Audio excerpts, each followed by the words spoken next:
ETF index mutual funds నేర్చుకుని stock మార్కెట్లో రాణించాలనుకుంటున్నారా? వెంటనే ఈ నెంబర్కి కాల్ చేయండి.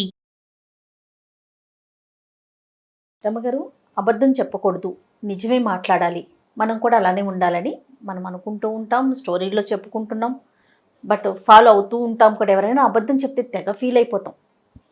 కానీ చిన్న చితక సందర్భాల్లో ఎక్కడో చోట ఎవరో ఒకరు ప్రతిరోజు కూడా ఏదో ఒక మాట అనకపోతే రోజు గడవని సందర్భం.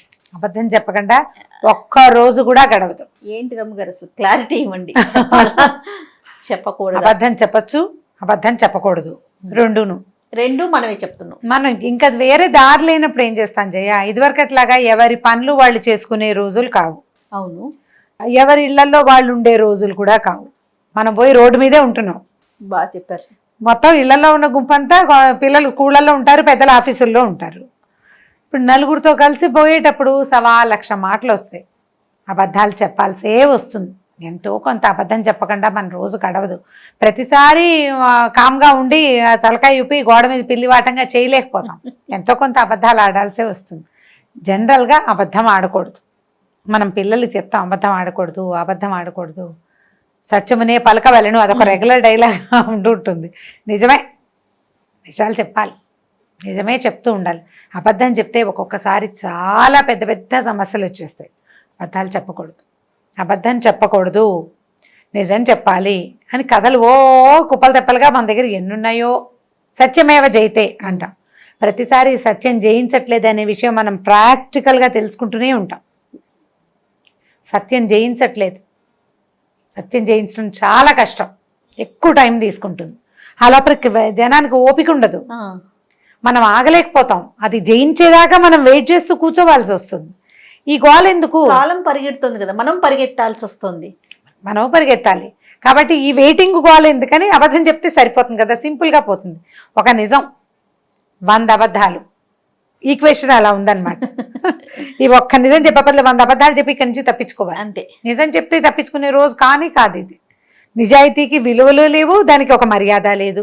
పిచ్చి వేదాల్లా కనపడతారు. నిజం చెప్పే వాళ్ళని పిచ్చివాళ్ళు అనుకుంటారు.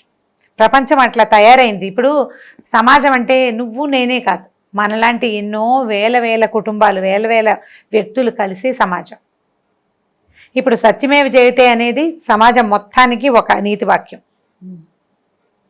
అందులో ఆ మొన్న గుంపులో ఈచ్ అండ్ ఎవ్రీ పర్సన్కి అది అప్లై అవుతుంది. అంతే కదా. ఇప్పుడు ఈచ్ అండ్ ఎవ్రీ పర్సన్ ప్రతివాడు తన జీవితాల్లో అది జయించట్లేదు అని తెలుసుకుంటూనే ఉంటాడు. సమయానికి ఈ రోజు గడిచిపోవడానికి, ఇవాళకి ఇబ్బంది లేకుండా ఉండటానికి, ఈ రోజు అన్నం కోసం, ఈ రోజు మన పని అవటం కోసం, ప్రతి కాజెస్ వేరే ఉంటాయి. క్షణం కోసం, ఆ క్షణం కోసమైనా అబద్ధం చెప్పేస్తారు. ఏదైనా లాంగ్ కాజ్, పెద్ద సమస్య వచ్చినప్పుడు అబద్ధం చెప్పాల్సి వస్తే ఏదో ఒక్క మాట పర్వాలేదు, కానీ అన్నిటికీ అబద్ధాలు ఆడేస్తే ప్రతిదానికిను ఇప్పుడు ఎలా అయిందంటే, ఏదో చాలా ప్రాణాల మీదకి వచ్చినప్పుడు పర్వాలేదురా నాయన బొంకవచ్చు కాని కాక గొంకు లేదని వారిజాక్షులందు వైవాహికములందు బొంకవచ్చు అంటే వారిజాక్షులు స్త్రీల విషయంలోనూ పెళ్లిటప్పుడు అబద్ధాలు చెప్పచ్చు అని చెప్పారు. ఇదేంటి పెద్దవాళ్ళు స్త్రీల విషయంలో అబద్ధాలు చెప్పడం ఏంటి? స్త్రీల విషయంలో అంటే అమ్మాయికి అబద్ధం చెప్పచ్చు, ఆవిడికి అబద్ధాలు చెప్పేయచ్చు, గర్ల్ ఫ్రెండ్కి అబద్ధాలు చెప్పచ్చు. దొంగ మొహాలు మంది ఉన్నారు. భారతంలోనే చెప్పారు, ఇది వారిజాక్షులందు వైవాహికాలందు అబద్ధాలు చెప్పచ్చు. స్త్రీలకు అబద్ధం చెప్పేసేయచ్చు. ఆవిడ ఏదో తెమ్మంటుందో, ఇదో పెద్ద అబద్ధం ఏమిటి, ఏదో తెమ్మంటుంది, ఈయన తేలేదు, ఆ కొట్టు మూసేస్తుందని చెప్పేయచ్చు. ఓహో, అలా నమ్మించవచ్చు. అంతేగాని పెద్ద పెద్ద అబద్ధాలు చెప్పమని కాదు. అదే స్త్రీలకు అబద్ధాలు చెప్పొచ్చాను కానీ మన కెమెరామెన్లు సంతోషంగా ఉన్నారన్నమాట. ఇప్పుడు నా పేరే చెప్పారు, అమ్మ మేడం చెప్పారు అని నా పేరు చెప్పడానికి రెడీ అయిపోతున్నారు. అదే రైట్. సో ఈ అబద్ధాలు చెప్పచ్చు అనేది ఒక పాయింట్ ఉంది. అత్యవసర పరిస్థితుల్లో అబద్ధం ఆడచ్చు. అమావాస్యకి పుణ్యానికి అబద్ధం ఆడచ్చు. అన్నిటికీ అబద్ధాలు ఆడకూడదు. అబద్ధం ఆడడం మీద ఒక కథ చెప్దాం. చెప్పండి, మంచి ఇంట్రెస్టింగ్గా ఉంటుంది. ఒక ఊళ్ళో గోపాలుడు అని ఒక కుర్రాడు ఉన్నాడు. వాడు మంచి పనిమంతుడు, బ్రహ్మాండమైన పని. వాడికి ఏ పనులు పెడితే ఆ పనిలో చేసేస్తాడు వాడు, అన్ని పనులు. దాంతో వాళ్ళ నాన్న ఏం చేశాడంటే వాడిని తీసుకెళ్ళి ఆ ఊరి శెట్టి గారి దగ్గరికి వెళ్ళాడు. మా వాడు బ్రహ్మాండ నాయకుడు అండి, వీడికి రాని పని లేదు, గొడ్డు గోదా వ్యవసాయం పొలం పుట్ర సమస్తమైన పనులు వీడికి చాలా బాగా వచ్చండి. ఎంత బాగా వచ్చో అంటే వీడు మంచివాడా బుద్ధిమంతుడు అంటే వీడికి తాగుడు అలవాట్లేదు, పిచ్చి తిరుగులు తిరగడండి, బంగారు కొండ. కాకపోతే వీడు ఏడాదికి ఒకసారి అబద్ధం ఆడతాడండి, వీడి దగ్గర అదొక్కటే సమస్య ఉంది. ఆ ఒక్కదాన్ని సైచారా మీరు, భరించారా? ఇక బ్రహ్మాండ నాయకుడే వీడు. బాగుంది కదా. శెట్టి గారు ఏమనుకున్నాడు, వాడిని ఎరా నాయన అంటే అవునండి అన్నాడు. ఏడాదికి ఒకసారి వాడికి అబద్ధం ఆడాల్సి వస్తుంది, ఆడతాడు, వాడికి ఇష్టం. సరే ఏడాదికి అబద్ధం కదా, ఏడాదికి ఒక్క అబద్ధం ఆడితే ఏమైపోతుంది కొంప మునక, ఏం పర్వాలా. రోజు అబద్ధాలు ఆడే వాళ్ళని బోర్డు మందిని చూస్తాం వ్యాపారంలో, ఒక్క అబద్ధం ఆడితే ఏమవుతుంది అని చెప్పి వాడిని పెట్టుకున్నారు. వాడు బ్రహ్మాండంగా పంట పండించేశాడు, బ్రహ్మాండంగా గొడ్డు గోదా. వాడు వచ్చేసరికల్లా ఆవులు దూడలు మంచి మంచి కోడి దూడల్ని పెట్టేసినాయి, గేదెలు పేయి దూడల్ని పెట్టేసినాయి. గేదెలకేమో ఆడవు పుట్టాలి, ఆవులకేమో మగవు పుట్టాలి, అది శాస్త్రం. మగవు పుడితే వ్యవసాయానికి ప్లస్ వస్తాయి, గేదెలకి ఆడవు పుడితే మళ్ళీ పాలిస్తాయి అవి కదా. పాడి పంట వృద్ధి అయిపోతాయి. పాడి పంట వృద్ధి అవ్వడానికి గేదెలు ఆవులు కావాలి, ఆవులు కాదు ఎద్దులు కావాలి, రెండు కుదురుతున్నాయి. వీడు వచ్చిన వేళ విశేషం 6 డజన్ గేదెలు పేదోళ్ళు పుట్టే, 6 డజన్ కోడిదూడలు ఆవులకు పుట్టినాయని సంతోషించారు. ఆ సంవత్సరం పంట కూడా బ్రహ్మాండంగా పండింది, సూపర్ పంట, ఎంత బాగుందో. పంటలు బాగున్నాయి, పాడి బాగుంది, అన్నీ బాగున్నాయి. సరే వెళ్ళామనుకున్నారు. ఈ ఏడాది వీడు వచ్చి 6-8 నెలలు అయింది. పిల్లాడు శుభ్రంగా పెరిగాడు, బాగున్నాడు, చేయెత్తున. వీడికి ఒక మంచి పిల్లని చూసి పెళ్లి చేసి వీడిని మన ఇంట్లోనే ఉంచుకోవాలి. పెళ్ళాన్ని కూడా ఇక్కడ ఏదైనా పెట్టుకుంటే ఇంట్లో పని చేసి పెడుతుంది చక్కగా. జనరల్గా ఊళ్ళలో అలాగే చేస్తారు. పాలేళ్ల భార్యలు కూడా ఏదో ఒక పని సాయం, పెద్ద పనులు ఏం కాదు, బియ్యం బాగు చేసి పెట్టడం, మినపప్పు బాగు చేసి పెట్టడం, ఎవరికో ఆ కూలి ఇవ్వకుండా మనవాడి పెళ్ళానికి ఇచ్చుకుంటాము అని వాడికి పెళ్లి సంబంధాలు కూడా చూడడం మొదలెట్టారు. వాడు వచ్చిన సంవత్సరం మామిడి తోట విరగ్గాసింది. వాడికి బ్రహ్మాండంగా తోట పనులు అవి వచ్చు. చుట్టూతా చక్కగా పెద్ద పెద్ద కైవారంలో అడుగు ఇవి తవ్వి, చెట్ల చుట్టూతా తవ్వి చక్కగా వరిపట్టు అవి ఇవి తెచ్చి వేసి, అంటే ఎరువులు వేసి బాగా మామిడి పంటను కూడా వృద్ధి చేశాడు. మామిడి తోట, అక్కడి నుంచి మల్లె తోటలనేట, మల్లెపూలు కూడా తెగపూసేసినాయి. వీడు బాగా చేస్తాడు కదా, మంచి పనిమంతుడు. తెల్లవారి 4 లేచాడంటే రాత్రి 11 దాకా వంచినడు మెత్తకుండా పనిచేస్తాడు వాడు, అంత బ్రహ్మాండమైన వాడు. సూపర్గా ఉంది. సంవత్సరం తిరిగేసరికి ఈ శెట్టి గారికి మామూలు కంటే ఇబ్బడి ముబ్బడిగా పంటలు, పళ్ళు, పువ్వులు, గేదెలు, ఆవులు ఇంటి నిండా బ్రహ్మాండంగా ఉన్నాయి. సరే ఏమైంది, సంవత్సరం చివరికి ఇంకొక 10 రోజులు పోతే వీడొచ్చి ఏడాది అవుతుంది. ఏడాది వచ్చిన సందర్భంలో వాడికి బట్టలు కుట్టిద్దాం అనుకున్నారు. అక్కడి నుంచి రేపొద్దున పెళ్లి చేసుకుంటాడు కాబట్టి వీడి ఖాతాలో ఓ 50 రూపాయలు 100 రూపాయలు జమ చేసి పక్కకు పెట్టాలనుకున్నారు. రోజువారీ 3 పూట్ల ఇక్కడే అన్నం తింటాడు, 10 రూపాయలు జీతం, సంవత్సర జీతం వాడికి బోనస్ ఇవ్వాలనుకున్నారు వీళ్ళు. నెలకు 10 అంటే 12 నెలలకి 12 10లే కదా, 120 రూపాయలు. ఇంకొక 120 వేసి వాడి పక్కన పెడితే రేపొద్దున పెళ్ళాం పిల్లలు వస్తే వాడికి బాగుంటుంది, వీడి వల్ల మనకి ఇంత వృద్ధి అయిందని చాలా సంతోషించారు. సరే ఏమైంది, వీడు ఒకరోజు రాత్రి సాయంకాలం చీకటి పడే వేళకి పరిగెత్తుకుంటూ ఇంటికి వచ్చాడు. అయ్యగారు మన చేలోనండి పూరంటుకుంది, చేనంతా తగలబడిపోతుందండి అన్నాడు. అయ్యగారు పరిగెత్తాడు. చేలో మొత్తం ధాన్యం అందులోనే ఉంది, చేను అంటుకుంది, కొద్దిగా అంటుకుంది. ఈయన అక్కడికి వెళ్ళాక వాడు ఈయన ఇద్దరు కలిసి వెళ్ళారు. కలిసి వెళ్ళి సరే ఆ కాస్త ఆరిపారు. అడిచి పరిగెత్తి అలసిపోయాను రా, చిన్నగా పూరంటుకుంది అంతే కదా, సరేలే మొత్తానికి దూరం నుంచి చూస్తే నాకు కనపడలేదు రోయ్, చిన్న మంటే ఉంది, నువ్వు చెప్పిన దాని ప్రకారం అంతా అంటుకుపోయింది అనుకున్నాను. నువ్వు అబద్ధం చెప్పావనుకున్నాను రా, నిజమే చెప్పావు, కొద్దిగానే అంటుకుంది, కాస్త గట్టిగా గాలి వేస్తే ఆ పరశురామ ప్రీతి అయిపోయేది. సరే నేను ఇక్కడ కూర్చుంటాను, నువ్వు ఇంటికి వెళ్ళి అమ్మగారిని అడిగి ఏదైనా తాగడానికి జావో ఏదో పట్టుకురారా, రాత్రి కాపలా ఉండి రేపొద్దున దింపేసుకుందాం, నిప్పు అంటుకునేసరికి భయంగా ఉందిరా అన్నాడు.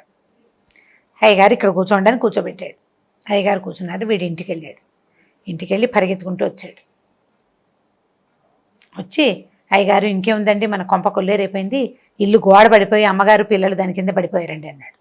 అనేసరికల్లా ఈయన ఏం చేశాడంటే అప్పటికి ఈ వరి పనిచేస్తున్నాడు కదా, ఇవన్నీ కళ్ళని చుట్టూతా పేర్చుకున్నాడు అనమాట.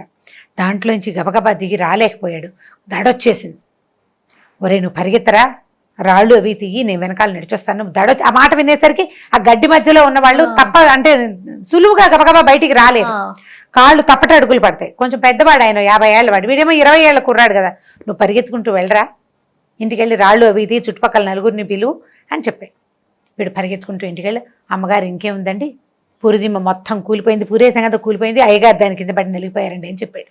అయిదా వాళ్ళు పరిగెత్తుకొచ్చారు. ఈ మొత్తం వ్యవహారం అంతా సాయంకాలం కదా జరిగింది. ఈ గడ్డ అంచుకుని ముందు వీడొచ్చి మళ్ళీ వీడి ఇంటికి వెళ్ళి మళ్ళీ వచ్చేసరికి బాగా చీకటి పడిపోయింది. ఈ నడిచి వస్తున్న ఆయన హైరాన్గా వస్తున్నాడు కదా, పక్కన బురద చెరువులో పడ్డాడు. వస్తూ పడేసరికల్లా ఒళ్ళంతా బురదంటింది. ఆయన మెల్లిగా నడిచొస్తున్నాడు. ఆ బురద దడొచ్చేస్తోంది, నడవలేకపోతున్నాడు. హైరాణ పెళ్ళాం పిల్లలు ఏమైపోతాను ఏడు చేసుకుంటున్నాడు. ఆ ఇంట్లో వెళ్ళాము పిల్లలు చుట్టుపక్కల వాళ్ళంతా లబోదిబోమని ఏడ్చుకుంటూ వాళ్ళు కూడా వచ్చారు. ఈ కుర్రాడు లేడు. వాళ్ళు ఎదురుపడ్డారు. ఎవరో ఇనువంటే ఏమిటి మీ బొంద నేను సెట్టిని అంటాడు. సెట్ ఇంకెక్కడ సెట్టి గారు చచ్చిపోయాడు, పురిదిమ్మ కూలిపోయిందిట అని వాళ్ళంతా ఏడవటం మొదలుపెట్టారు. నా పెళ్ళాం పిల్లలు చచ్చిపోయి నేను నేడుస్తున్నాయి మీరు ఏడుస్తారేంట్రా, నేను బతికే ఉన్నానరా మీ మొహాలు మండ అంటాడు. చీకటి అమావాస్య నాటి రాత్రి చీకటి పడిపోయింది. వాళ్ళు ఏడుస్తున్నారు, ఈయన ఏడుస్తున్నాడు. ఒక 10 నిమిషాలు చేరి బాగా పరస్పరం ఏడ్చిన తర్వాత వాళ్ళకి అర్థమైంది ఎదురుగుండా ఉన్నవాడు శెట్టి గారే, ఆయన ఏమి చచ్చిగిచ్చి పోలేదు, వీళ్ళకేదో అయిందని ఏడుస్తున్నాడని ఆయన కూర్చోబెట్టి, బాబు హైరాన్ పడకండి, ఏం జరిగిందంటే మా ఆవిడ పిల్లలు చచ్చిపోయి. ఏం చచ్చిపోయారండి? మీ లోపల ఎవడో ఒక బీడీ వెలిగించడానికి అగ్గిపుల్ల వెలిగించాడు. చచ్చిపోలేదండి, ఇదిగోండి మీ ఆవిడ, ఇదిగోండి మీ పిల్లలు అన్నాడు. ఈ శెట్టి గారిని చూశారు, మొహం కడుక్కుని చూపించాడు. అంతా ఇక్కడే ఉన్నారు. ఇదేమిటి అందరం ఇక్కడే ఉన్నావు, వాడు ఇలా చెప్పాడు, వాడేడంటే వాడు లేడు, వాడు కనపడలా. ఇంత అబద్ధం ఎందుకు చెప్పాడు వాడు అనేసరికల్లా ఈ లోపల ఇంత పిల్లాడు ఉన్నాడు శెట్టి గారికి. నానోయ్ వాడు ఏడాదికి ఒక అబద్ధం చెప్తానన్నాడు, ఇంకో వారం తిరిగితే వాడు వచ్చి ఏడాది అవుతుంది, వాడు అబద్ధం చెప్పాడేమో నాన్న అనేసరికల్లా వీళ్ళకు మా కోపం ఒళ్ళు మండిపోయింది. ఇంత మాట చెప్తాడా, ఇంత అబద్ధం ఏమిటి, చచ్చిపోయారని అబద్ధం చెప్తాడా వాడు? సరదా ఎంత సరదా అయితే మాత్రం అబద్ధపు సరదా ఏమిటి? అవసరానికి అబద్ధం చెప్పాలి కానీ సరదాకి అబద్ధం చెప్తే ఎట్లా? ఇదంతా గందరగోళం అయిపోయింది కదా. ఆయనకి గుండాకి చచ్చిపోతే శెట్టి గారు టెన్షన్ తోటి, లేకపోతే ఆ ఇంట్లో పెళ్ళామో పిల్ల ఎవరో ఒకళ్ళు హైరాన్ పడి చచ్చిపోతే టెన్షన్ పడతారు కదా. అక్కడి నుంచి ఊళ్ళో వాళ్ళందరూ నానా తిట్లు తిట్టారు. వాళ్ళ నాన్నని పట్టరండి రా, వాడిని చెట్టు కట్టేద్దామన్నారు. తండ్రిని తీసుకొచ్చారు. నేను ముందే చెప్పాను కాదుటండి వాడి సంగతి, ఒక్క అబద్ధం ఏడాదికి ఒక అబద్ధం ఆడతాడు. మీరు ముద్దు చేసి 2 అబద్ధాలు ఆడించుకున్నారు, మీరు పాడు చేశారు వాడిని బాగా చూశారు, బట్టలు కుట్టించారు, పెళ్ళి అన్నారు, పేరంటం అన్నారు, డబ్బులు నీకు డబల్ ఇస్తామన్నారు. అంత ముద్దు ఎక్కువయ్యేసరికి వాడు 2వ అబద్ధం కూడా ఆడాడు. మీరు చచ్చిపోయారని ఆవిడ చెప్పాడు, ఆవిడ పిల్లలు చచ్చిపోయారని మీకు చెప్పాడు. మీ వల్ల మా వాడు 2 అబద్ధాలు ఆడాడండి, నేను దాకా ఒక్క అబద్ధమే ఆడేవాడు. శభాష్, మీరే చెడగొట్టారు. వాడిని పనివాడిలా చూస్తుంటే బ్రహ్మాండంగా ఉండేవాడు, ఒక్క అబద్ధంతో సరిపెట్టేవాడు. ఇప్పుడు మీ వల్ల కదా మా వాడు 2 అబద్ధాలు ఆడాడు, కాబట్టి మీరే నాకు డబ్బులు ఇవ్వాలన్నాడు వాళ్ళ నాన్న. ఊళ్ళో వాళ్ళంతా వాడిని చెడతిట్టారు. ఇదేం అబద్ధం నీ బొందా, వాడు ఏంటంటే వాడు ఇక్కడెక్కడున్నాడు, లేచక్క బయట గొడవ అంతా బయటకు వస్తే తను తిడతారని. అక్కడి నుంచి మర్నాడు వాడిని వెతికి పట్టుకుని ఈ శెట్టి గారు పట్టుకున్నారు. మరి ఇంత డబ్బులు గలవాడు కదా అయినా 4 మనుషులు పంపించి, ఎరా ఇంత అబద్ధం ఆడతావా, ఇట్లాంటి అబద్ధం కాదు ఆడాల్సింది. అబద్ధం ఎప్పుడు ఆడాలి? అత్యవసరమైనప్పుడు, ప్రాణాపాయ స్థితి వచ్చినప్పుడు, నువ్వు తప్పుకునేందుకు ఏ ఆసరా లేనప్పుడు అబద్ధం ఆడి తప్పుకోవచ్చు. అంతేగాని సరదాకి అబద్ధం ఆడకూడదు, అన్నిటికీ అబద్ధం ఆడకూడదు. నీ సరదా శెట్టి గారి ప్రాణం పోతే అని అందరూ కేకలేశారు. వాడి డబ్బులు వాడి చేతులు పెట్టి, నువ్వు మళ్ళీ మా ఊరు ఛాయలకి రావద్దు, ఊళ్ళో ఎవరింట్లో పెట్టుకున్నా వీడి ఈ పనే చేస్తాడు, వాడికి ఎక్సైట్మెంట్ వస్తుంది అనమాట. అంతకుముందు వాడు చిన్నప్పుడు ఎక్కువ అబద్ధాలు చెప్తుంటే వాళ్ళ నాన్న వాడికి ఏడాదికి ఒకసారి అని కట్టడి చేశాడు, సంవత్సరానికి ఒకసారి ఫిక్స్ అయింది, పీక్ లో ఉన్నాడు అనమాట వాడు. కాబట్టి ఈ పీక్స్ లో అబద్ధాలు ఆడకూడదని వాడిని సరి చేసి పెట్టి పంపించారు. సో ఈ కథ కంచికి మనం ఇంటికి, పిల్లలకి మనం ఏం చెప్పాలి, అబద్ధాలు ఆడకూడదనే చెప్తూ ఉండాలి. అబద్ధం ఆడచ్చు అప్పుడప్పుడు అని మాత్రం పిల్లలకి అనిపించకూడదు. మనం అబద్ధం ఆడి వాళ్ళకి దొరికామనుకోండి, ఈ పరిస్థితిలో ఇట్లా చెప్పాల్సి వచ్చిందిరా అని వాడికి పరిస్థితి అర్థమయ్యేటట్టు చెప్పాలి కానీ ఇలాంటి పరిస్థితుల్లో అబద్ధం ఆడచ్చు అని స్టేట్మెంట్లు మాత్రం ఇవ్వకూడదు. అవును, వాడు కూడా స్టేట్మెంట్ ఇవ్వకుండా అత్యవసరమైనప్పుడు అబద్ధం ఆడుకుంటాడు. అబద్ధం ఆడితే పిల్లాన్ని సహించద్దు. అండ్ రెండోది, తల్లులు కానీ తండ్రులు కానీ అబద్ధాలు ఆడి పిల్లలకి దొరకకూడదమ్మా, దొరకకూడదు. దొరికితే సులువైపోతాం, మనం పిల్లలకి చులకనైపోతాం. దొరకద్దు, దొరకకుండా ఉండడానికి ట్రై చేయండి. దొరికితే వాడికి అర్థమయ్యేలాగా చెప్పండి, బట్ స్టేట్మెంట్స్ ఇవ్వకూడదు. ఇలాంటప్పుడు అబద్ధాలు చెప్పేచ్చిరా అని చెప్పద్దు. అబద్ధం ఆడకూడదు అన్న దాన్ని మెయింటైన్ చేస్తూ ఉంటే కనీసం కొంత రూల్స్ ఏర్పడి ఉంటాయి. వాళ్ళు పెరిగి పెద్ద అయ్యాక ఎప్పుడు అబద్ధం చెప్పాలి, ఎప్పుడు చెప్పకూడదనే విజ్ఞత వాళ్ళకి తెలుస్తుంది. పెద్ద అయ్యేదాకా కనీసం జాగ్రత్త పడండి పిల్లలు. రైట్, చాలా బాగుందండి, స్టోరీ బాగుంది, నీతి బాగుంది. రైట్ రమ్మ గారు, ఇంకొక స్టోరీతో మళ్ళీ కలుద్దాం. తప్పకుండా చేయ.